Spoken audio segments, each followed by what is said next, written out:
Muy bien, seguimos rápidamente, porque se nos va el programa, se va rapidísimo, 10:42 ya de la mañana. Venimos con este editorial que hemos intitulado ¿Precisamos más cambios? Gran pregunta, ¿no? ¿Precisamos más cambios? Es sabido que cuando una sociedad atraviesa cambios como una experiencia positiva, no es posible que quiera volver a etapas anteriores.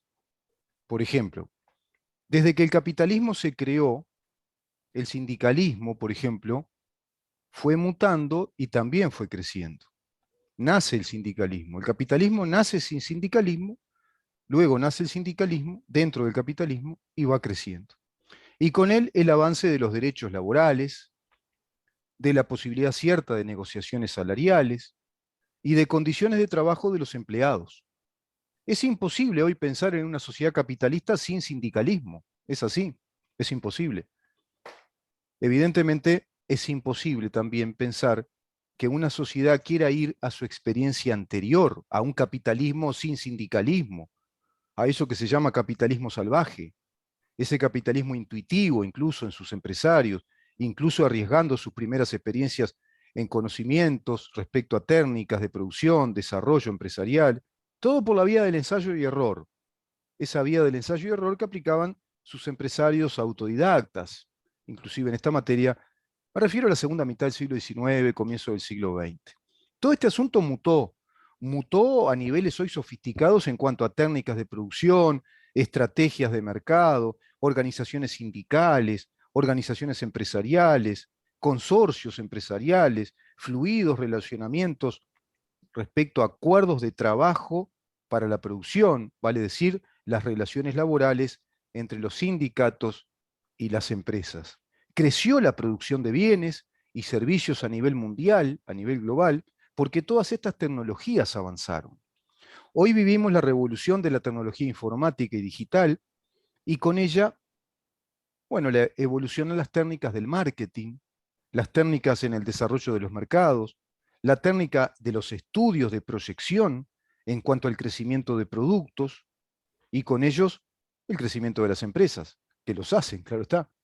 Y es cada vez más matemático este asunto. Los algoritmos que hoy trabajan las 24 horas por Internet y que hacen mediciones, como en nuestro caso, mediciones de audiencia, proyección de crecimiento de audiencia o posibilidad de una meseta en el crecimiento de las audiencias. Y así imagínate en todas las actividades humanas. Los estudios del mercado son hoy estadísticos y las estrategias de publicidad y de marketing obedecen a esas estadísticas. Se inspira el consumo, o se induce a la población a consumir tal o cual producto. Sí, es un dato de la realidad y es un dato obvio a tomar como punto de partida, pero hay un dato escondido en esa ecuación de seducción y respuesta del consumo. La calidad del producto. La calidad del producto según la finalidad por la cual se lo elabora. Y por otra parte, el instinto subyacente en nuestra condición humana que hace factible ese mercado del consumo y esa factibilidad se convierte en realidad. Vamos a un ejemplo concreto, vamos a un ejemplo bien concreto. La creación de un conocido refresco por todos nosotros. Todos sabemos de lo que estamos hablando.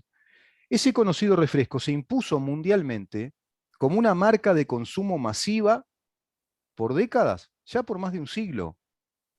Es un producto autosustentable, digamos, tiene una sustentabilidad de mercado impresionante, multimillonaria, y hoy es una de esas empresas emblema de la tradición empresarial de los Estados Unidos, pero es una empresa mundial, una de las mega empresas, la que fabrica este refresco y a raíz de la fabricación de este refresco, todos los refrescos y las líneas de refrescos que tienen que ver con la marca principal. ¿Y a qué se debe?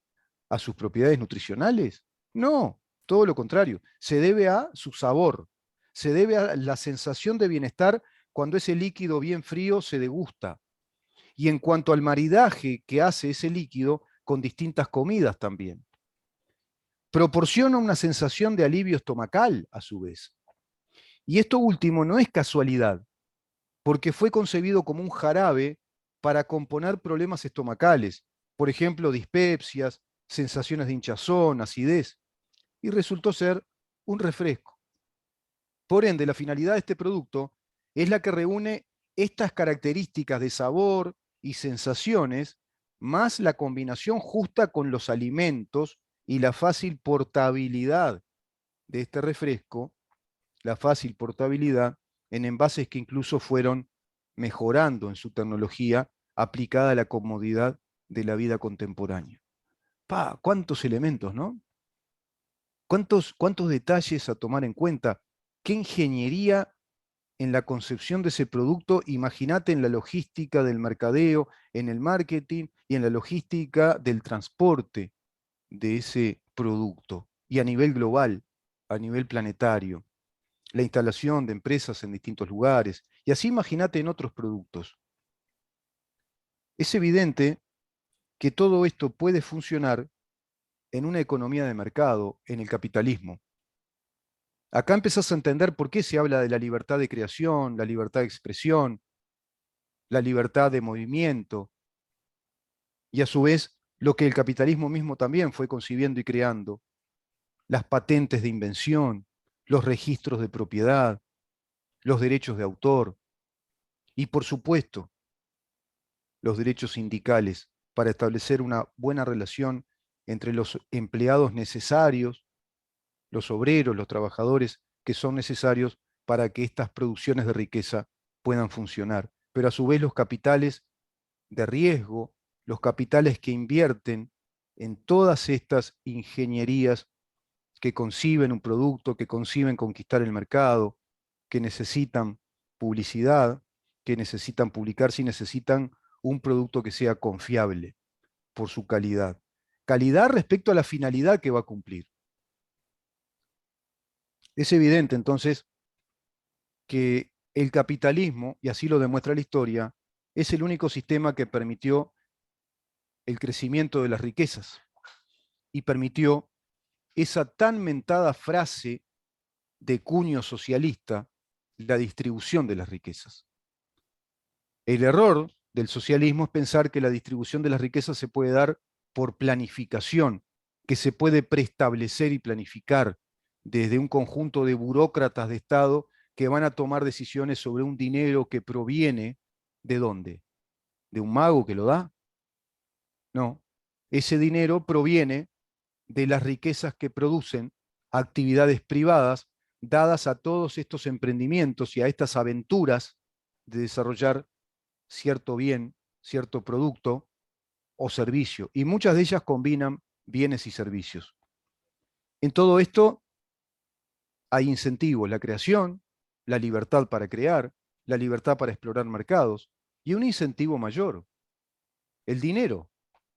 El dinero es el factor principal de la situación económica de un país incluso, pero también de una persona, de una familia.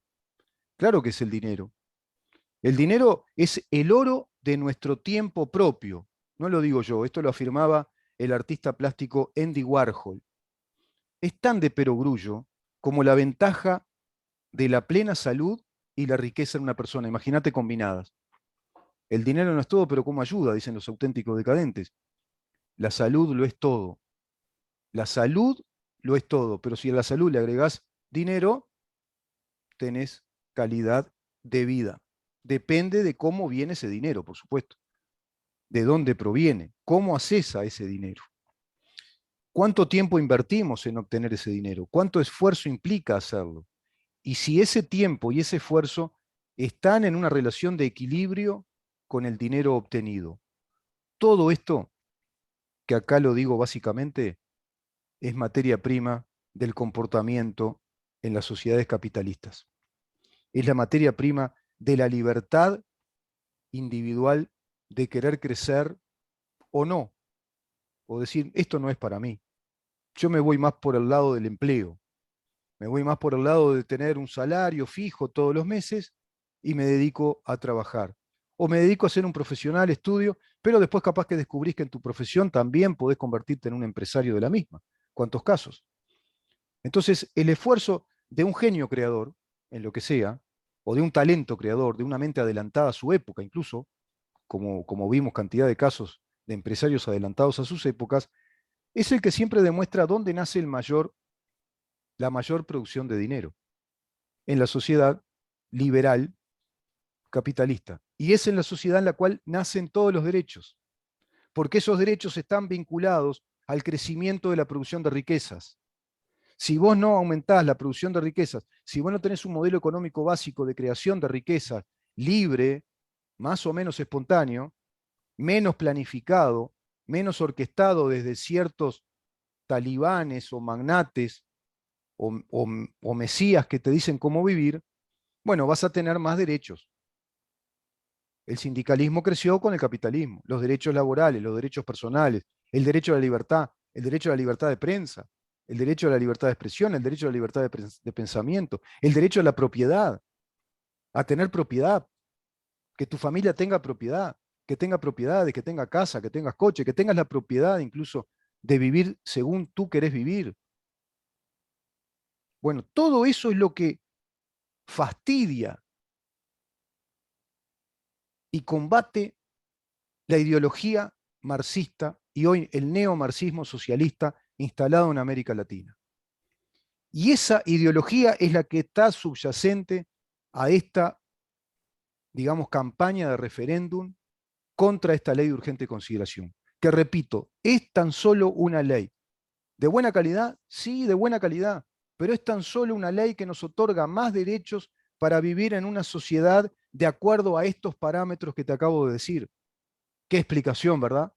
Pero mañana o en un rato vas a escuchar a alguien decir en la televisión o en cualquier lado, mirá que la LUC te va a sacar el derecho a tener un alquiler digno, porque te van a sacar rápidamente a patadas, o te va a privatizar la educación, o tenemos un combustible que cada vez encarece más la vida de los trabajadores. Es bravo, ¿eh? Si el sindicalismo fuera técnico y no ideológico, ¿por qué digo esto? Porque es el sindicalismo el que está trabajando en esta campaña política en vez de trabajar sindicalísticamente. Imaginemos un sindicalismo que supere el actual, que haya entendido estos conceptos básicos de la economía del mercado y mucho más, por cierto, ¿no? Y que se disponga con la clase empresarial, que también lo haya entendido, porque también tenemos una clase empresarial que lo haya entendido, que deben trabajar juntos en pos del crecimiento de cada sector de nuestra economía.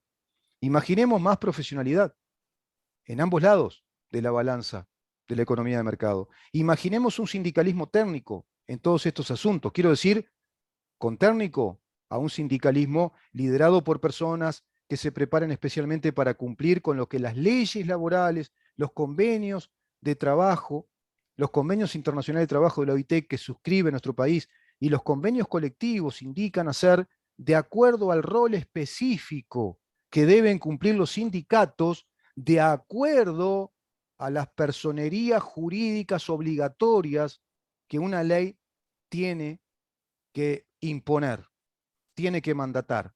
Y según las propuestas planteadas por líderes sindicales a la masa de los trabajadores de cada gremio de actividad, como para ser elegidos en un régimen electoral de voto secreto y universal, según mandata nuestra Constitución.